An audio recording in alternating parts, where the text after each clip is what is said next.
Today on Ag Etc., I visit with Jeremy Olson over how he utilizes the Soybean Checkoff Program brought to you by the Kansas Soybean Commission. Then K-State Research and Extension and Kansas Wheat team up to bring you a wheat crop overview in central Kansas. Then I visit with this week's Young Leader in Ag, Brooke Falk. Learn how Brooke's path eventually led her to be in the College of Veterinary Medicine at Kansas State University. Finally, I visit with Lisa and Lindsey Stockebrand at the Harvey County Fair. Learn how they arranged their own fair when their county decided not to host a livestock event due to COVID-19. It's all coming up on Ag Etc. Stay tuned.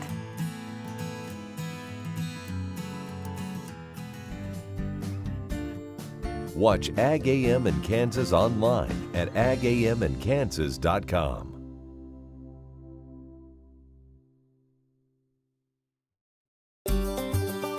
Welcome to the Western Kansas Wildlife Travel Center, right here in my hometown of Oakley, Kansas. We're the front door of Western Kansas, located on 3 main highways, I-70, US 83, and US 40. And all those roads lead to history, beautiful scenery, and adventure, no matter which direction you go. We now have an IHOP. That brand that you've trusted up and down the road in all your travels is staffed with local folks, real people, just like you and me, and we're waiting on you to join us. So for fun, adventure, fuel up, fuel your body, and let's have some fun.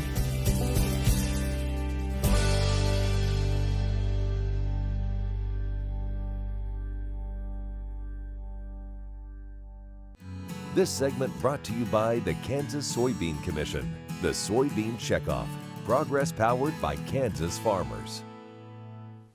Welcome back to Ag Etc. Next, we hear from Jeremy Olson how he utilizes the Soybean Checkoff Program brought to you by the Kansas Soybean Commission.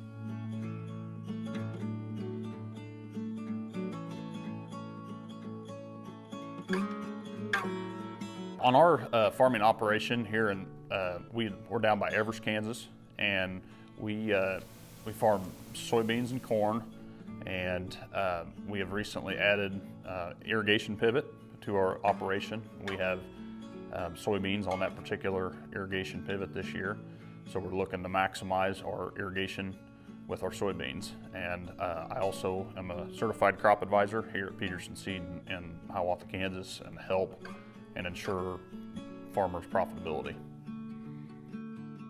So the Corteva Young Leader program that I participated in started with the phase 1 in Indianapolis, Indiana at the Corteva headquarters, and we went through very good training on like leadership capabilities and communication. It was very good on the communication side. That's something that I struggled with as kind of a young agronomist, and that's really helped me communicate with not only other farmers but also some consumers in the industry for some of those hard questions that you might be asked, and so that's was very helpful in that. And then phase 2 was in San Antonio at the Commodity Classic, and most of that was ability to network with the other participants and also members of the industry and members of the soybean associations. So the Emerging Leaders Academy, I was a part of that probably about 4 years ago. I think I was the second year on that particular program. It was kind of the start of kind of my communication and leadership programs that I've done, and that really helped me with not only the communication that I talked about, but also helped me understand kind of more about the value-added soybean industry and where our soybeans go and what other producers are facing in the state of Kansas, and not just what we are here in the northeast part, but what other producers are facing as well.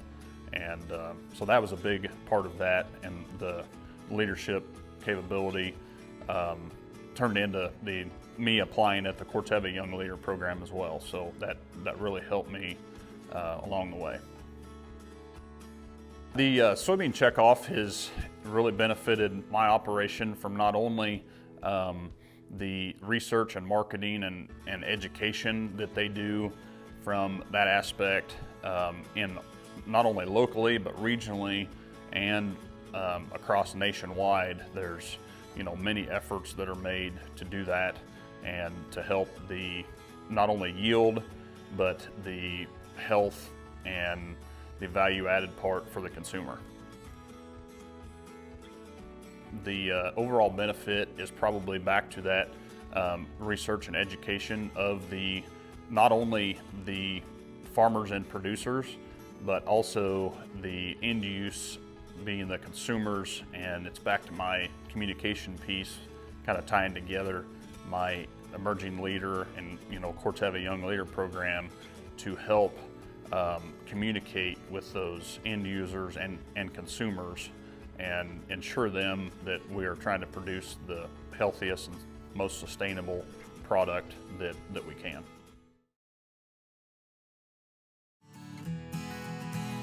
These days, no one can afford to take the risk of being without financial protection against high health care costs, not even for a few days. Kansas Farm Bureau health plans offer short-term health care coverage to fill in those temporary gaps. Short-term health plans can provide you with medical coverage when you are between health plans, helping lower your potential financial risk. Learn more at kfbhealthplans.com or contact a Farm Bureau financial services agent near you. Okay, looks like it's time for our tour. Welcome to the Fort Wallace Museum. Here at the museum, you're going to find some really interesting stuff like our replica stagecoach from the Butterfield Overland Dispatch. We've got facades from the fort buildings. We've got an 1870s flag. There's a plesiosaur that was discovered locally. We've got the Ray pump organ collection. We're a little bitty place with a great big story, and we'd love to have you. ValleyVet.com is your one-stop shop for your every animal need. From prescription meds, vaccines, equipment, and more for the ranch to the show ring. Shop ValleyVet.com for fast shipping and great prices. Valley Vet Supply. This segment brought to you by Kansas Wheat. Learn more at rediscoverwheat.org. Welcome back to Ag Etc. Next, Kansas Wheat and K-State Research and Extension team up to bring you a wheat crop overview in central Kansas.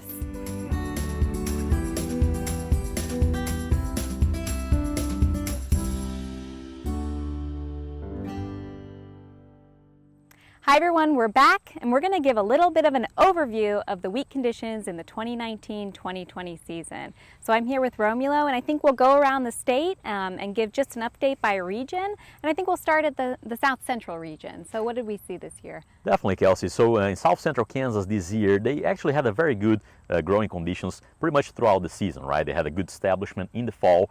They also had a good amount of moisture really throughout the season, close to normal or even above normal throughout the season. The winter was warm, which allowed the crop to tiller very well as well, even some of those late planted crops. So overall, a very good cropping season. But Kelsey, with that amount of moisture that they received, it also comes some disease issues, right? Absolutely. So that's where we started to see some fusarium head blight. So it didn't reach really economic levels like we see in some years where there are discounts, large-scale discounts, but we did see some fusarium head blight, and that's when we first started to see stripe rust come on. So that it did come on a little later than usual, but it took off in some fields, so there was some loss due to stripe rust. Another concern that we have for this south central part of the state are some of the seed-borne diseases like common bunt and loose smut, which seem to be accumulating a little bit more than in the past. So that's going to be an area where we might start to think about seed treatments just because of the higher than usual levels that we saw. So now how about if we move to central and north central Kansas? What did we see? Yeah, as we move to central and north central Kansas, we actually saw a very sharp transition, especially in the north central Kansas region, in which starting in the winter and spring, they were extremely dry, right? So they were actually in a water deficit as compared to the long-term normal that was actually pretty severe in the north central part of the state. In addition to that, it seemed like their winter was much colder as well, and that didn't really allow the crop to tiller as much, especially those late planted crops. So there was a huge difference between early planted crops and late planted crops in the north central part of the state.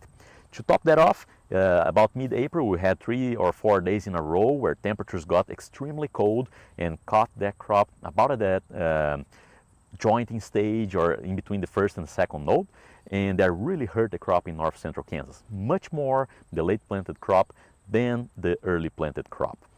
Now in that part of the state, Kelsey, we were starting to find some diseases when it was late May, early June, but really we didn't see much in terms of response to fungicide. What do you think that is?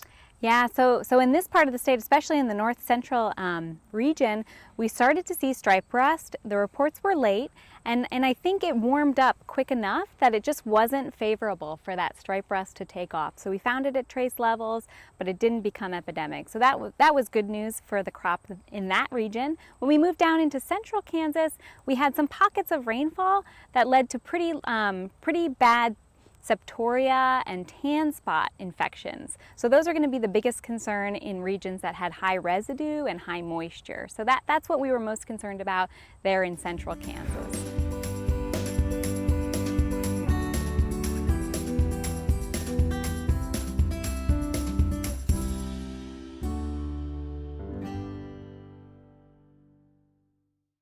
SureCrop Fertilizers was started by my father, Don Sherman, and my mother, Shirley Sherman. Family business that started in the 80s. We predominantly focus on plant nutrients and what we can do to give growers better responses with the fertilizer dollars that they do, and what we can do to make those things work better for the grower. We're based out of Seneca, Kansas. We work with growers in their soil analysis to figure out what they need, and then we can put those in a blend that gives them the best results, and so that we can deliver that direct to their farm so that they have those nutrients where they need them, when they need them, and so that they can apply them in a manner that's very efficient to them and works well on their planting systems and what they're doing. SureCrop Fertilizers has been around for a long time. We always say we're big enough to take care of everything you need, but yet we're small enough to do it quickly. You can get a hold of us at 1-800-635-4743. Our website is surecropfertilizers.com, and you can always email me at Corey@surecropfertilizers.com, and with any questions you have, we're glad to answer it and work with you. Highways 40, 83, and I-70 come together right here in Oakley. Roads that lead to businesses, to magnificent rock formations, to scenic vistas, to places where legends were made.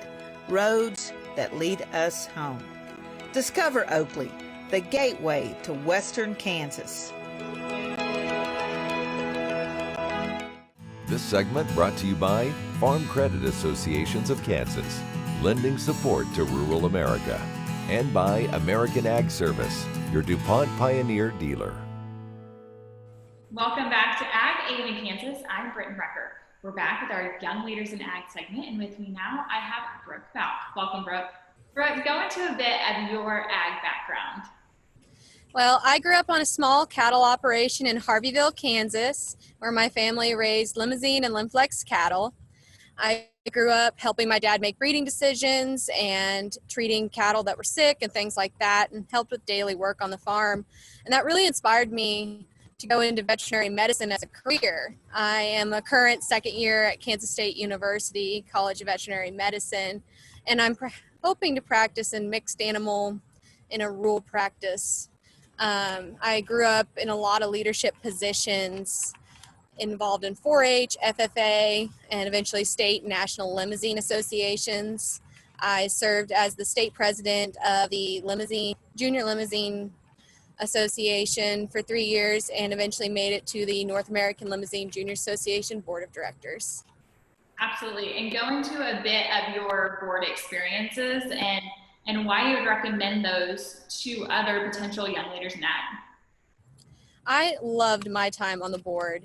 I started into the Nalja experience a little later. I was in junior high the first time I went to junior nationals, and I can just remember showing up, and it was unlike any show I'd ever been to. We no more than pulled in, and people were helping us unload our trailer. And I mean, these were people we'd never met. It really is like a family experience with the Nalja team. And I knew from that point on that I really wanted to focus on helping represent that breed and the people in it. So when I got my chance, I applied to the board right out of high school. I sadly didn't make the board the first time, but I was able to make it a couple years later and served a term. I really enjoyed being able to help my organization with everything from fundraising to whole planning, the junior national shows. I got to travel the country and see different shows like Fort Worth and our Eastern Western regionals, National Western. And I also got to go to Youth Beef Industry Congress, which was really fun out in Ohio. And it's just a really great experience. It gets you out there.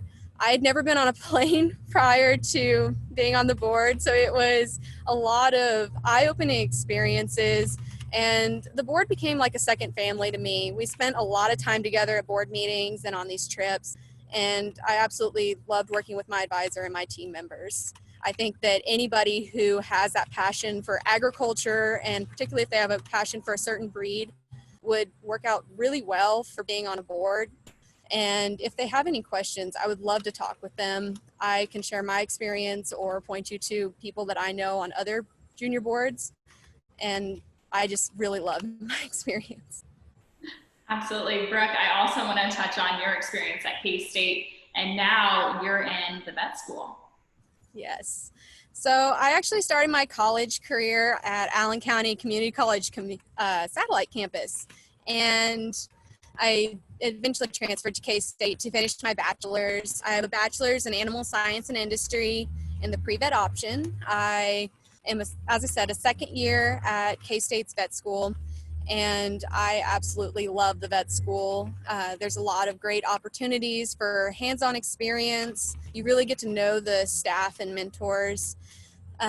Even in undergrad, the animal science department was absolutely wonderful. The mentors and advisors you have, it's just great, the connections you can make at K-State. Absolutely. And Brooke, last question, and this may be a easy question for you, but where do you see yourself headed in the ag industry? Well, I'd like to return to rural Kansas to work in a mixed animal practice. I have some interest in working with bovine therio, which is reproduction, and I would really like to come back, hopefully to my hometown, but if that doesn't work, just rural Kansas in general would be ideal. I'd love to help 4-H'ers, FFA members with their projects, things like that.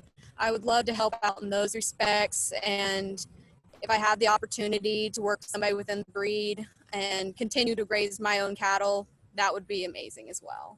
Absolutely. Well, Brooke, thank you so much for being on the program. Thank you. I'm Brittany Recker, and this has been Ag in Kansas.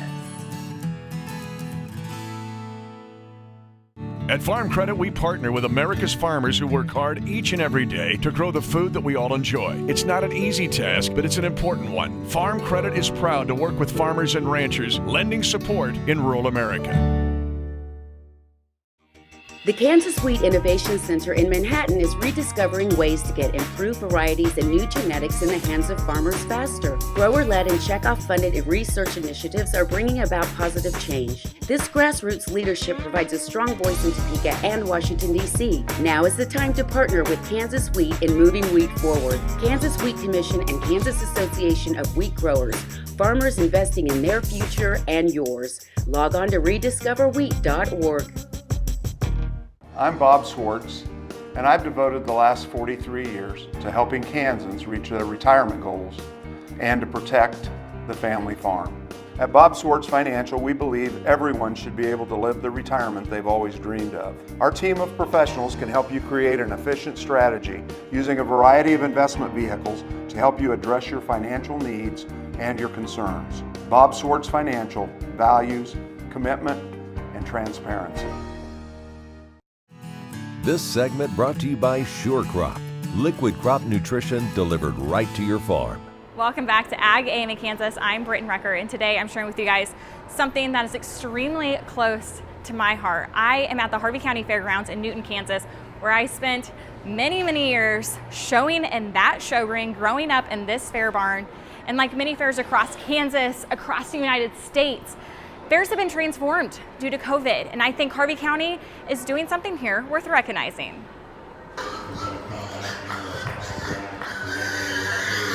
When the Harvey County Livestock Show got canceled, many kids and even adults were devastated.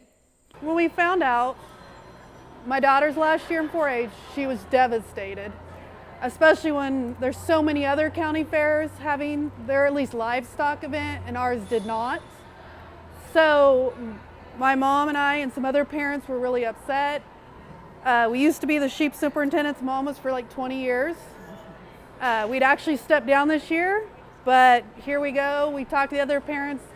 We had 3 weeks to get this going and we just went with it. All the other parents, a lot of the businesses were wonderful. Everybody has pitched in. It's amazing how livestock people may not always get along, but when this happened, we all got together and we made this work because it's all about the kids. That's what 4-H is. It's about the kids. FFA, it's about the kids. And I think that's got lost somewhere along the way. And here at the show, they're taking every precaution they can, starting with these wristbands. Well, okay, we have wristbands, so only the exhibitor and their parents, and we have a couple of the big sponsors. They are here today. Social distancing, mask. The pig show's, the hardest show to do social distancing. We're breaking the classes small. To wear a mask in a dirty arena and stuff, it's hard to breathe. And the goat and sheep show, we have cones. The kids will line up to the cones. We'll measure them out so they can keep their distance. We have hand sanitizer. There's hand wash stations outside. We've posted signs. We're doing everything we can. It's closed to the public. We've talked to the county commissioner, one of the county commissioners, told them what we're doing. The fair board knows what we're doing. But they're not part of the show. It's a separate show, but we are on the fairgrounds. I've done everything we feel we can do to keep the kids safe, because that's what it's about. It's about the kids having fun and being safe. And like I told the kids a while ago, and parents, if you feel safer with your child wearing a mask, by all means wear a mask. That is perfectly fine. If you think they don't need it, fine. We're leaving that part up to the parents. We're doing the social distancing and things as much as we can, but ultimately the mask is up to the parents. When we come back, learn how Lisa and Lindsey funded this fair. It's all coming up on Ag Etc. Don't miss it.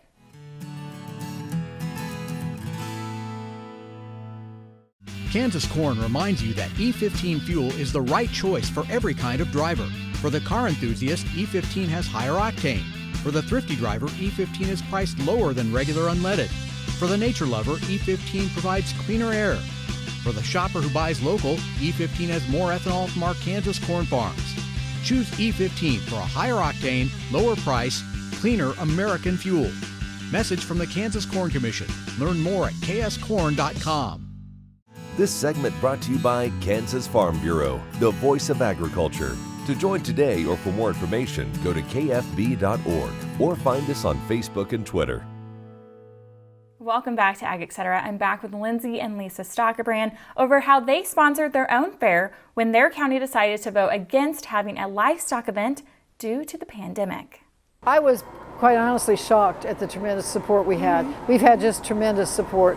And the kids are going to get some money. Every exhibitor will get money.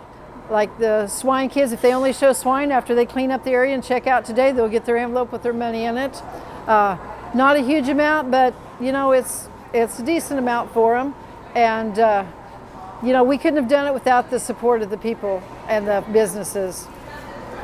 It takes a special person to get money, and they got people, businesses to support us. They did. And because we were doing a lot of the other stuff, and us and Swartz's, Jim Swartz and Kelly Rump, they've helped us a bunch, and they're kind of the co-host of this, and they've donated a lot, we've donated a lot, and it's just, we're overwhelmed, I guess, with all the support we have, because we really did not think we'd get the support we got. Some of the crazy obstacles were like ordering ribbons. I can get them.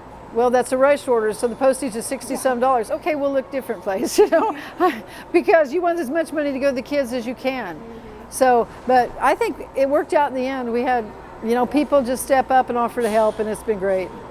And they both attest to 4-H holding keys to future success. To me, 4-H has such a lasting impression. I see it for her daughter that's getting ready to go to college. She didn't want a roommate from any place she knew. She wanted to meet somebody new and experience all the new things. And I think 4-H helps the students and the 4-H exhibitors to do that. Ag people are a different breed.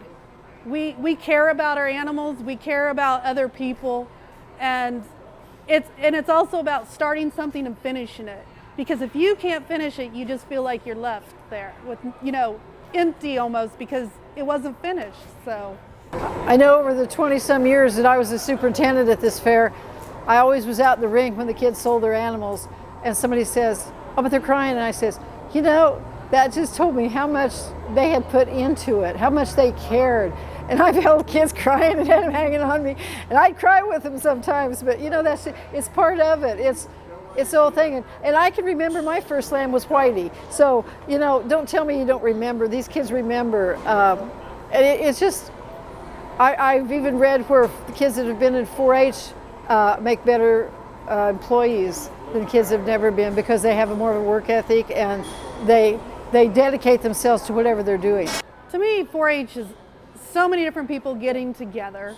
Like, Friends for life. Friends for life. I had friends all over the country. I mean, I know people, we showed everywhere. We showed from one corner to the other, and, I think being in 4-H makes a kid stronger. They learn to deal with things, like from raising an animal to having to give that animal up. You get stronger, you can handle so much more in your life. I think that really makes kids stronger. You see kids that bad things happen, and it's those 4-H kids that always seem to be able to pull themselves out of it. And, that's one thing I felt. A lot of these kids right now have had so much bad stuff that's happened from school, sports, debate, band, all that stuff. They just lost all of a sudden. I didn't want those kids to lose anymore. And a short note to that story, since the fair happened a few weeks ago, they had no reported cases of COVID-19 at their fair. Thanks for watching Ag Etc. As always, I'm Britton Rucker, and I'll see you here next week here on Ag AM in Kansas.